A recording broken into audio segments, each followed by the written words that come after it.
Alright, today is Thursday, back day later. And yeah, it's gonna be hanggang 7. So probably baka sa vacant, mag-practice lang kami for reporting. Hindi muna mag-gym kasi again, priorities guys. Kahit gusto ko mag-gym habang vacant, mamayang gabi na lang ako. So yeah, always know your priorities, especially sa mga bagay-bagay. If you're on school, your priority is school, hindi girlfriend, hindi kung ano man. Bonus na lang yun. I cannot say na wala akong girlfriend, syempre.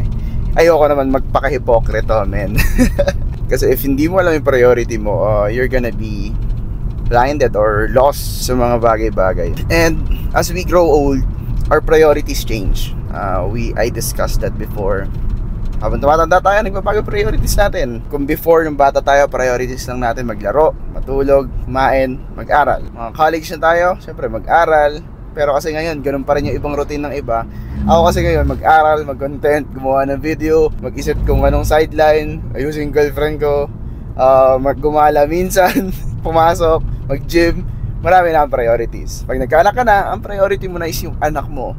Anong best sa anak mo, sa asawa mo, and sa bahay nyo, or as a guy or as a man, di ba? And I think most of the people lately has been pressured sa mga bagay-bagay. For example, sa school, meron mga transferee from accountancy to marketing. And nape-pressure sila. Sabi nila, shit, 20 na ako, late na ako sa school. I don't blame them, syempre. Hindi pa nila nakikita or nagigets na what's the rush Gets nyo? Okay, sige, 20s ka na. Pero kasi hindi mo na control kung ano mangyayari kinabukasan So what's the rush? Kumbaga, ba't ka nabe-pressure? Okay, sige, meron kang family, meron kang, hindi kayo privileged enough, kailangan mo na mag-grind, kailangan mo na ng ganito. Pero kasi you're thinking of the something na hindi pa nangyayari. Sabi nga ni Seneca, I think si Seneca nagsabi nun, we often think of the future problems na hindi pa nga nangyayari. I don't know the quote, pero ganun yung ibig sabihin ng quote. Sobrang worse na nga ng reality or present natin ngayon. Marami na nga tayong problema in the present, tapos titignan mo pa or iisipin mo pa yung future. Gets nyo? Again, I don't invalidate your problems, your mindset, pero kasi hindi na natin control yan If you're thinking na shit, 22 na ako, wala pa akong ganito, paano pa yung mga 30s na ganyan pa rin? Kailan ba natin dapat i-figure out yung life natin, di ba? Meron yung video, I think sa School of Creek ba yan, yung nag-iossi na matanda na siya. Sabi niya, when do we have to figure it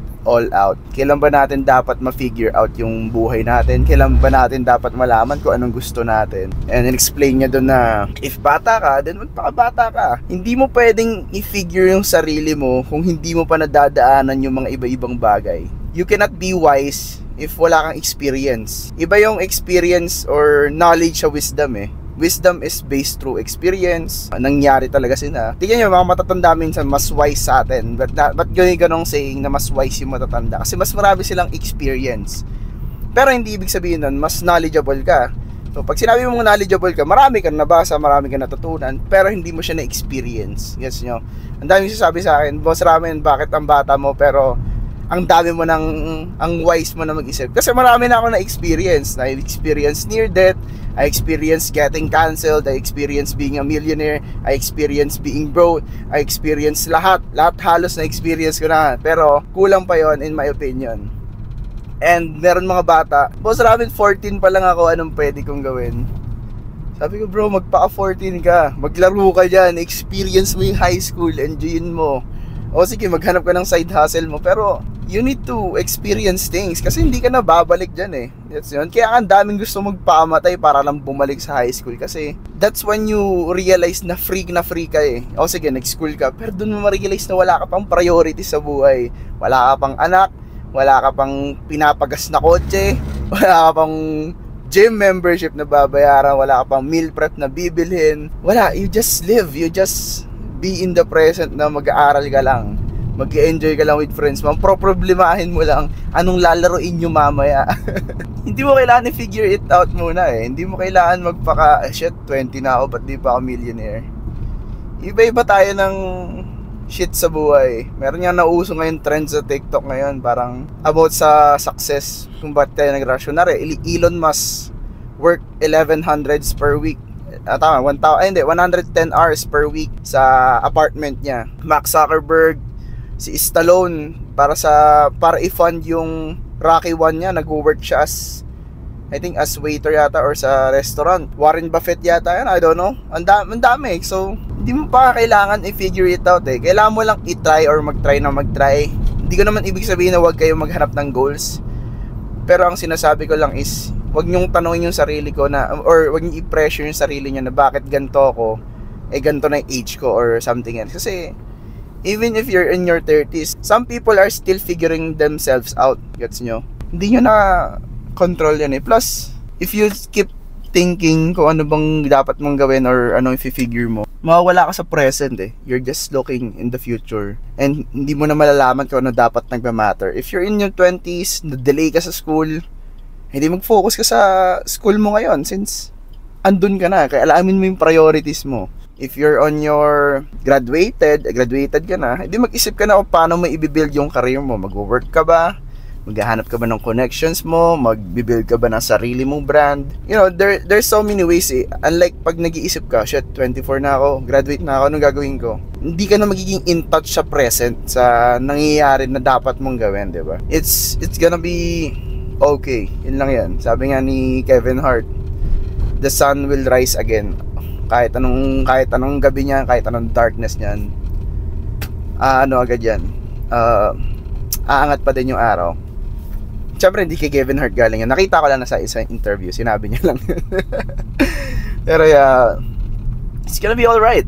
Isipin nyo lahat ng mga nangyari sa inyo, nalagpasan nyo, pati hindi mo kailangan figure it out muna, kasi maybe hindi mo pa nararamdaman yung best feeling, hindi mo pa napapakinggan yung favorite song mo, hindi mo pa nakikita yung pinaka best friend mo. Gets nyo? Ang dami pang pwedeng mangyari sa buhay nyo. And if mamatay kayo kinabukasan, nakakalungkot naman kasi iniisip nyo lang yung kinabukasan, tapos namatay ka kinabukasan, hindi ka man lang nakapag-live in the moment, diba? Which is very, very sad. So, yeah, mag-journal kayo, i-appreciate little things, yung mga paligid, yung partner nyo, yung friends nyo, lahat. Kasi at some point mamamatay rin ka rin. And technically kahit anong gawin mo, mamamatay ka rin naman, bro. Kahit anong isip mo sa future, kahit anong build mo ng career mo, yung makakaalala sa'yo mamamatay din, yung anak mo, yung lahat mamamatay din. So just enjoy the present, just be alive. Doesn't mean na maging nihilist ka na, shit, boss Ramen, mamamatay rin pala tayo, magpaka-negative na lang tayo kasi wala namang sense lahat ng mga bagay-bagay. Sige, okay lang, gawin mong lifestyle. But again, that's the beauty of that. Merong ending. If napanan nyo yung Good Place, i-spoil ko sa inyo, merong part dun na lahat sila gusto na magpakamatay kaso hindi pwede kasi hindi sila namamatay. So lahat sila naging brain dead na, sila na baliw kasi wala lang sense yung buhay nila, forever na silang buhay eh. 'Di ba? Ayun yung sense, ayun yung beauty ng life, na namamatay tayo, na may ending. So, isipin nyo, naglalaro kayo ng some games, tapos walang task, walang goal. Unlike Minecraft nga, walang infinite eh, di ba? Pero meron siyang task, meron siyang achievements, meron kang kailangan gawin. So, natatapos siya, pero nasa sayo na lang siya after nyo matapos yung task nyo or makill yung dragon, if tutuloy nyo. Isipin mo, naglaro ka na isang game na walang ending, wala man lang goal. What's the point? Sayang na oras. Kaya masarap din mabuhay, masarap mag-enjoy, masarap maging masaya, and the key to happiness is being grateful. If ungrateful bitch ka dyan, wala, di ka talaga sasaya. And mahilig ka mag-compare ng buhay mo, di ka rin sasaya. Again, happiness is within you. Wala yan sa iba, wala sa ibang bagay. Diniscuss ko na yun before. Don't pursue happiness. And yeah, yun lang. Something to talk about today, that stop thinking and start doing. Yun lang yun. If you implement your stoic ideas sa sarili mo, or philosophy sa sarili mo, na we focus on the things that we need to do and just do it either way, either bad trip ka or no, I promise you magiging successful kayong tao. Diba? Mag-chat dyan, Boss Ramen, bakit yung iba masipag naman? Bakit hindi sila yung mayaman? Iba-iba kasi yung priorities eh. Gets nyo? O sige, masipag sila, pero kasi they don't have the risk para itigil yung ginagawa nila kasi. So the time kasi na itigil nila yung ginagawa nila na magsipag sila, maraming madadamay since may family silang pinapakain. Again, privilege na yun eh. Next time natin pag-uusapan all about privilege eh. Pero yeah, I think that's it. Mamaya magba-back day ako. I don't know, mag-school vlog tayo onte if you guys want. May nagre-request. Tong-tuwa sila dun kay sa isang kong kaklase sa accountancy. And yeah, I don't know kung anong i-ask nila, pero ask ko mamaya. Try ko na lang kung siguro about being pressured. Tingin mo ba na may pressure ka sa life mo ngayon? And if hindi, gano'n, blah, blah, blah. Kaso late na ako, 8 minutes na lang. Shit! See guys, peace! So kasama ko si Jacob, ask ko lang, bilang transferee, feel mo ba na pressured ka? Hindi. Mas, gutom. Mas gutom. Hindi, mas gutom kasi, syempre, 20s na eh. Gusto ko na makapagtapos. Mas lalong ginanaan. Hindi ka na pressured. Hindi. Kasi dami ngayon 20s na may pressure na sila. Ganun. Lalo sa mga transfer. Anong masasabi mo sa mga pressured niyan? Huwag kayo ma-pressure kasi life is not a race. May kanya-kanya tayong phase, tsaka yun, may kanya-kanya tayong timeline. Hindi man ngayon, pero makakamit mo rin yan. Thank you. Hi guys. Pressured ka kasi transfer ka sa age mo ngayon. Siguro bilang transfer, hindi, walang pressure kasi sobrang relax lang yung marketing. Pero siguro sa age, kasi delayed, may konting pressure kasi may mga classmates kami na younger. Pero may older din naman. Pero sa life naman, kanya-kanya. Okay. Wala naman masyadong pressure. Moral dilemma. Ethics na. Ethics, eh. Meron ba kayong etiquette?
Okay.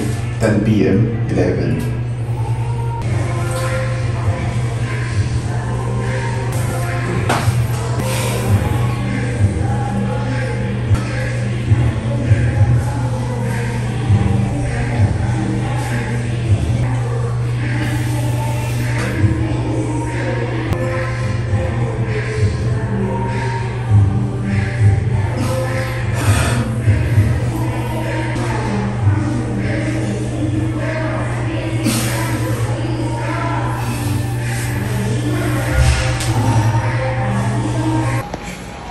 Robinsons, Antipolo, tuwing gabi with na Balak namin matulog dito. bucket list matulog sa mall.